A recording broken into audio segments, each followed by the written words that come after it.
Anyone fascinated by the natural world has probably wondered why some animals have such strange-looking sense organs. The elephant with its huge ears, the antennae of a butterfly, which up close look like feathers, the snake with its split tongue. And what about less obvious enhancements, like the sensory cells on a crocodile's skin? Surely these evolutionary traits aren't just for decoration. In fact, the size, shape, and location of these animal sense organs is all for a purpose. And just like us, animals rely on their senses to communicate with each other, find their way around, stay safe, and most importantly, to find food. When you see how superior some animal senses are compared to those of humans, you might wonder how we ever managed to stay on top of the food chain. Animal super senses. You won't believe what's possible.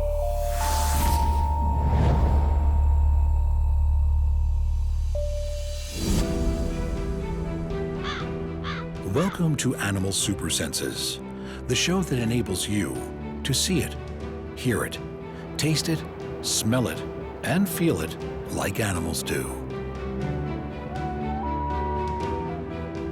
Animals use sight, smell, taste, touch, hearing, and other special senses to negotiate their way through a sometimes cruel and unforgiving world.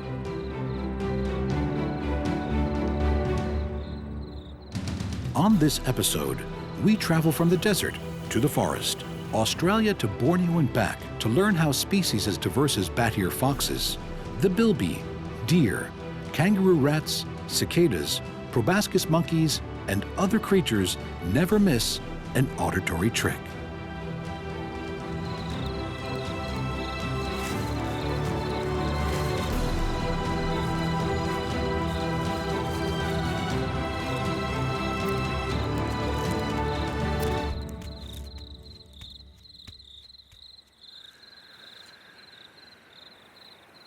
In these huge expanses of shrubland, grazed and fought over by some of the most recognizable wildlife on the planet, we find this particularly curious critter.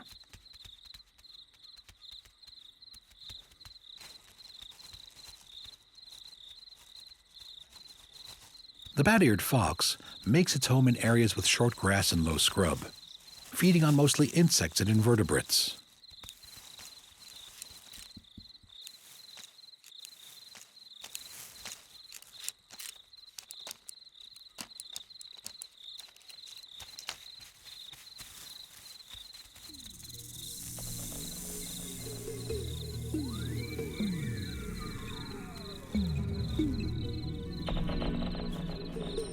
To get a hold of creatures that small, it helps to be able to hear them. So the large ears of the bat-eared fox aren't just for decoration. They're filled with blood vessels which help cool the animal down during the day.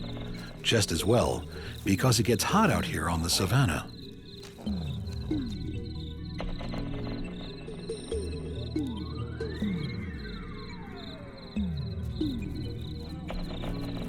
But their ears are also an effective sound gatherer, funneling sound to the inner ear. What's more, these swiveling ears can turn 180 degrees to help locate their tiny prey, as well as the animals that prey on them.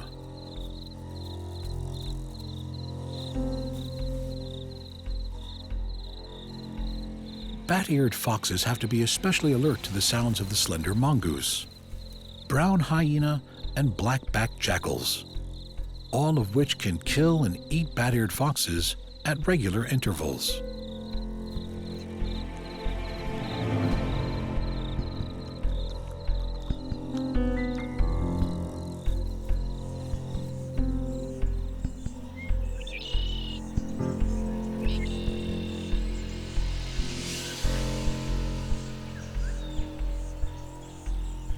Good hearing in general is a huge advantage for animals who would rather avoid being eaten. The desert offers lean pickings for omnivores, with sparse vegetation, meaning fewer places to hide.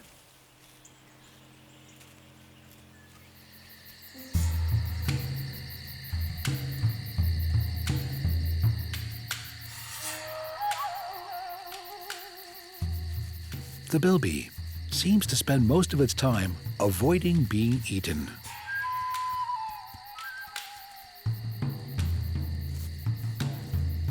A marsupial, in fact the largest known member of the bandicoot family, the bilby is truly a nocturnal animal. They usually don't come out of the ground until long after dusk and head back an hour or two before sunrise. If it's a full moon, or there's heavy wind or rain, bilbies will stay cooped up in their burrows all night.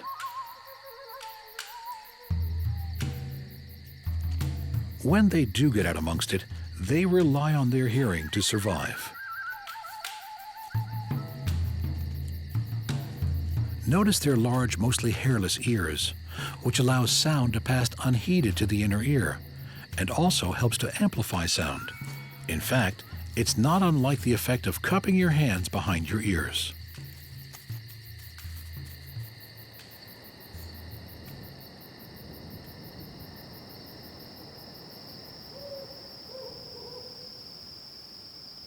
But of course, there's a lot more to animal supersense of hearing than having outsized ears. Take banner-tailed rats, for example. Their hearing is so keen that they can hear wind ruffling the feathers of an owl flying through the forest at night. Yet unlike the bat-eared foxes we saw earlier, the ears of the banner-tailed rat aren't particularly large in proportion to the rest of their body. It's the large feet and hind legs that stand out on this animal. No, with the banner-tailed rat, all the precise audio engineering work goes on inside the creature's ears.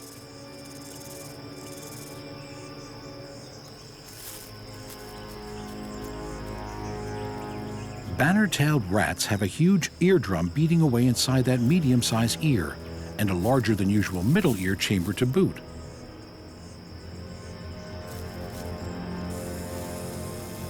Large bony structures surrounding the banner-tailed rat's inner ear enhance their extremely sensitive hearing. Size is no guarantee when it comes to animal sensory strength.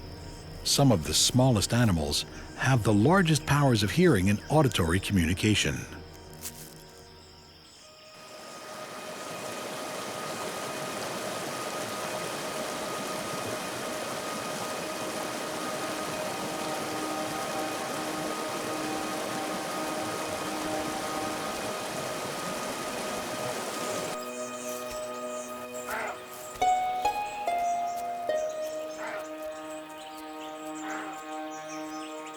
Though their habitat is different, deer are another animal who rely on their sense of hearing to stay out of the way of trouble.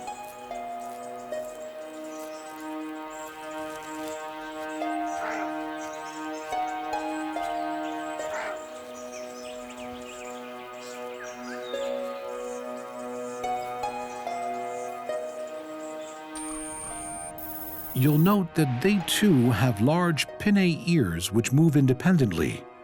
This directional hearing means they can zone in on where a sound is coming, and it is believed from how far away, meaning how fast they had better run to get away from it.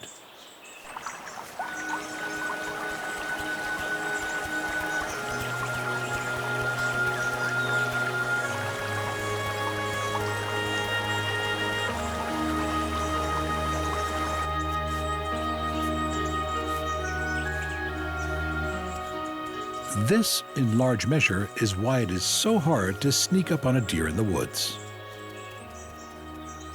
And as all those deer hunters out there could possibly attest, deers instinctively distinguish between the sounds it hears every day in the forest and unfamiliar noises, such as the opening of a car door or human footsteps.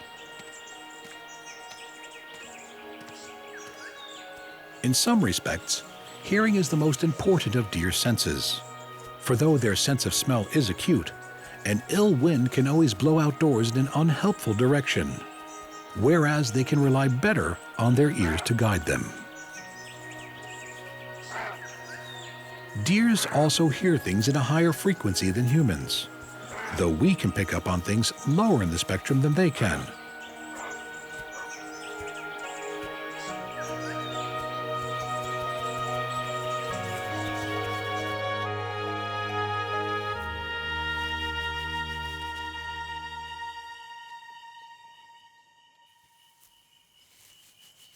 Rodents, such as the lowly rat and humble mouse, come with the gift of ultrasonic hearing as standard equipment.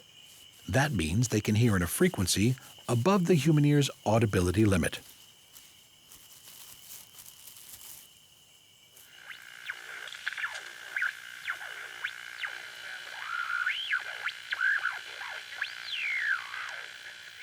The hearing range most often means the range of sound waves and vibrations which can be heard by humans and other animals.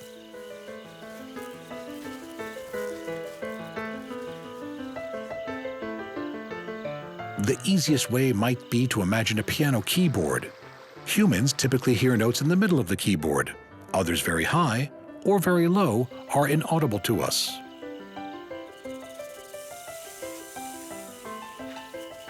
At the lower end of the scale, rats and mice and other rodents don't just make the squeaky noises we humans are able to pick up on. Oh no, they are able to communicate in a whole rich world of sound and auditory cues, but outside of our range of hearing. Imagine what it might be like if we could hear it.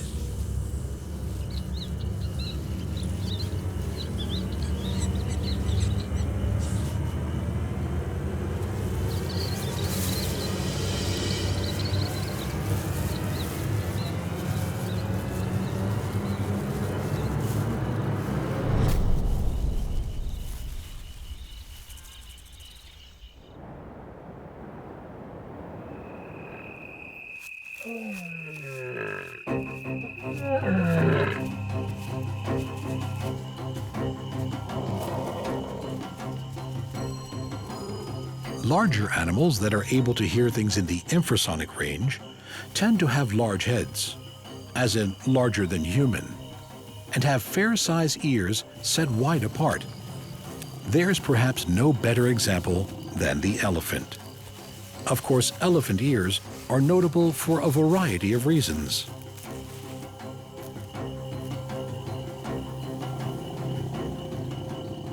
For one thing, they can move their ears back and forth, which helps cool them down.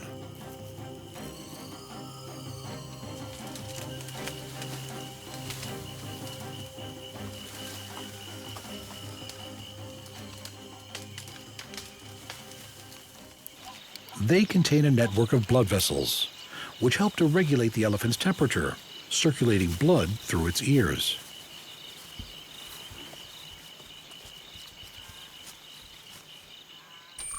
Elephants can hear things at 20 frequencies lower on the hearing range than we can, in the range known as infrasound.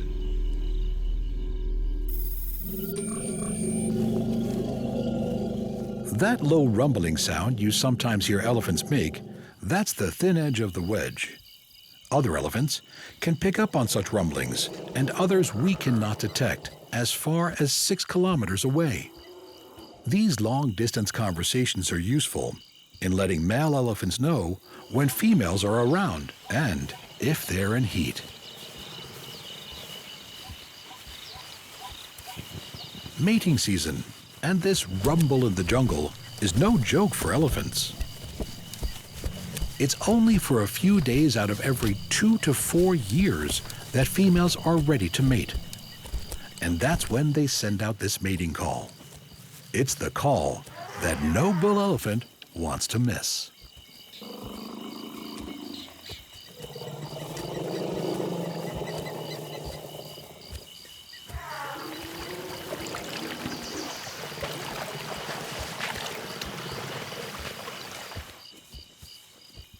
As well as those gigantic flapping ears, elephants can detect sounds through their trunks and their feet. Both come with receptors that pick up on those low-frequency vibrations in the infrasound spectrum.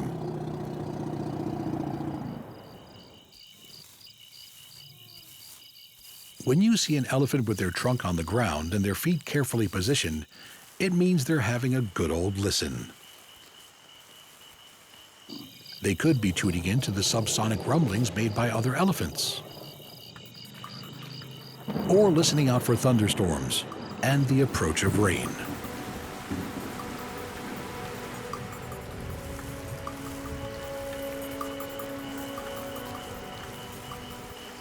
In the dry season on the African plain, this is a huge advantage, as they can move towards the rain and towards water, which is vital for survival.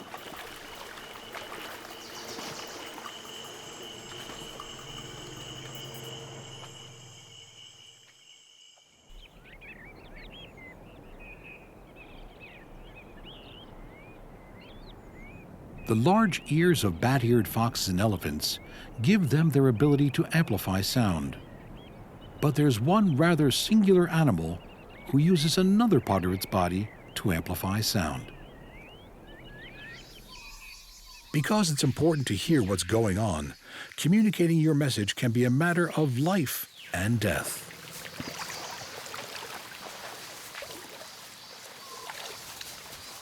To make our case in point, we travel to the world's third largest island, one whose very name has become a synonym for the wild side of nature, Borneo, home of the Proboscis monkey.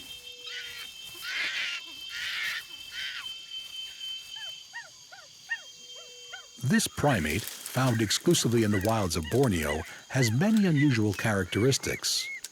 One of the largest and most distinctive of all primates, they have partially webbed feet and make fine swimmers.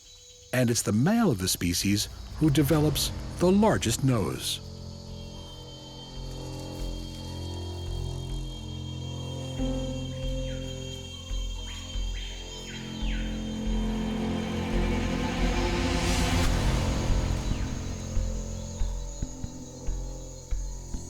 But its protruding nose is also an aid in spreading the alarm when danger is near. When feeling threatened, the male Proboscis monkey's nose swells up, and this swelling means his nose acts as a sound chamber. The monkey's call of anguish or alarm echoes off those chamber walls. Its cries travel further, hopefully reaching females and warning them of impending danger. Most often crocodiles or clouded leopards, or sometimes, sad to say, humans. The Proboscis monkey is on the endangered species list.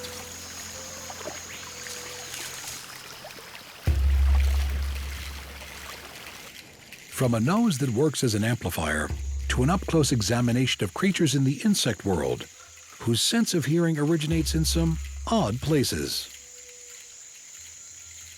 Cicadas and grasshoppers carry their ears on their abdomens.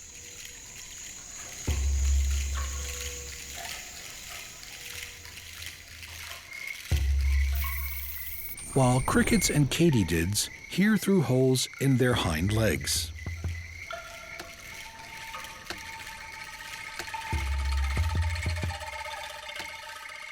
Their reason for being there? Well, sound detection generally works better when the detectors, the ears, are set far apart.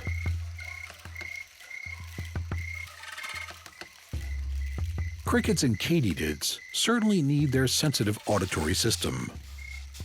As most of us know from experience, the leaf-like insect has a proclivity for making a lot of noise, especially on warm summer nights. It's critical for survival to discriminate between the sounds of a receptive mate singing right back and the sound of a bat whose calls may be in the same frequency. Striking a bum note in this case could be a matter of life and death.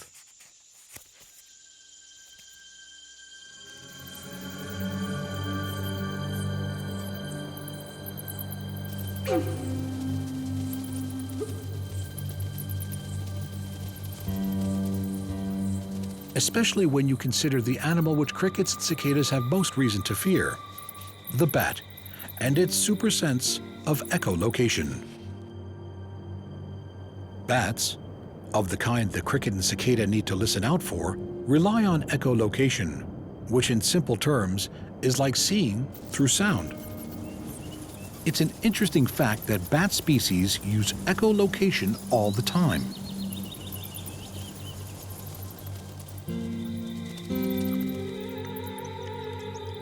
Bats are generally nocturnal and catch their prey while in mid-flight.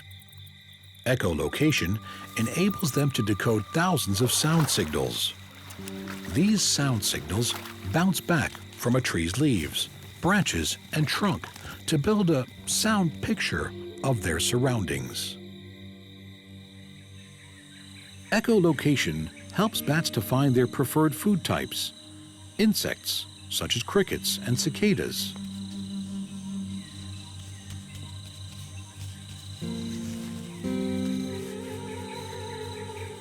But the really neat thing about echolocation is that it also enables bats not just to hear a sound, but to really make a noise.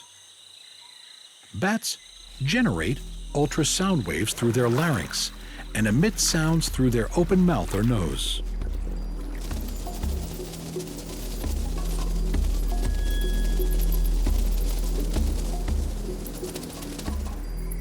Fascinating and recent research has shown that quite conclusively, bat males sing in ultrasound to attract females.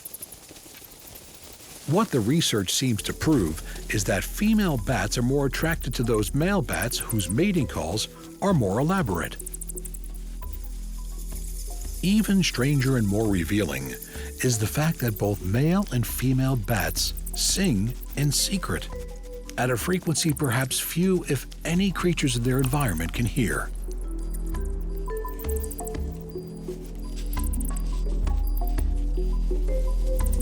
It's almost as Bram Stoker put in Dracula, "The children of the night, what sweet music they make."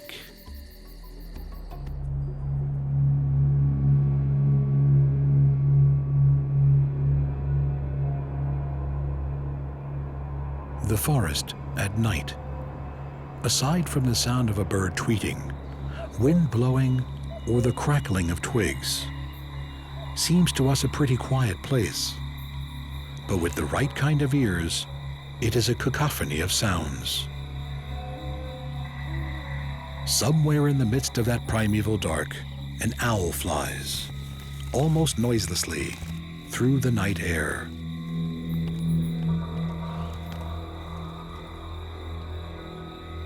Silent but violent, the barn owl as depicted here is reckoned by some as the most widespread bird species on Earth. Sharp eyesight and the fact that they fly almost silently through the air have a lot to do with their prolific success as predators. But maybe the real stealth weapon in the owl's arsenal is their super sense of subsonic hearing. You won't hear an owl coming unless they issue their signature call, but they will most certainly hear you. Owl ears are also asymmetrical, which is to say the left ear is not level with the right. As with all smart evolutionary design, there's a good reason for this. Asymmetrical ears give them the direction of sound, the difference in time it takes for a sound to reach the right or left ear.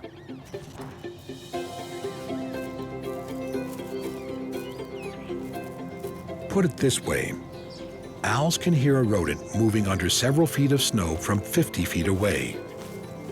When you think of it that way, the poor little critters just don't stand a chance.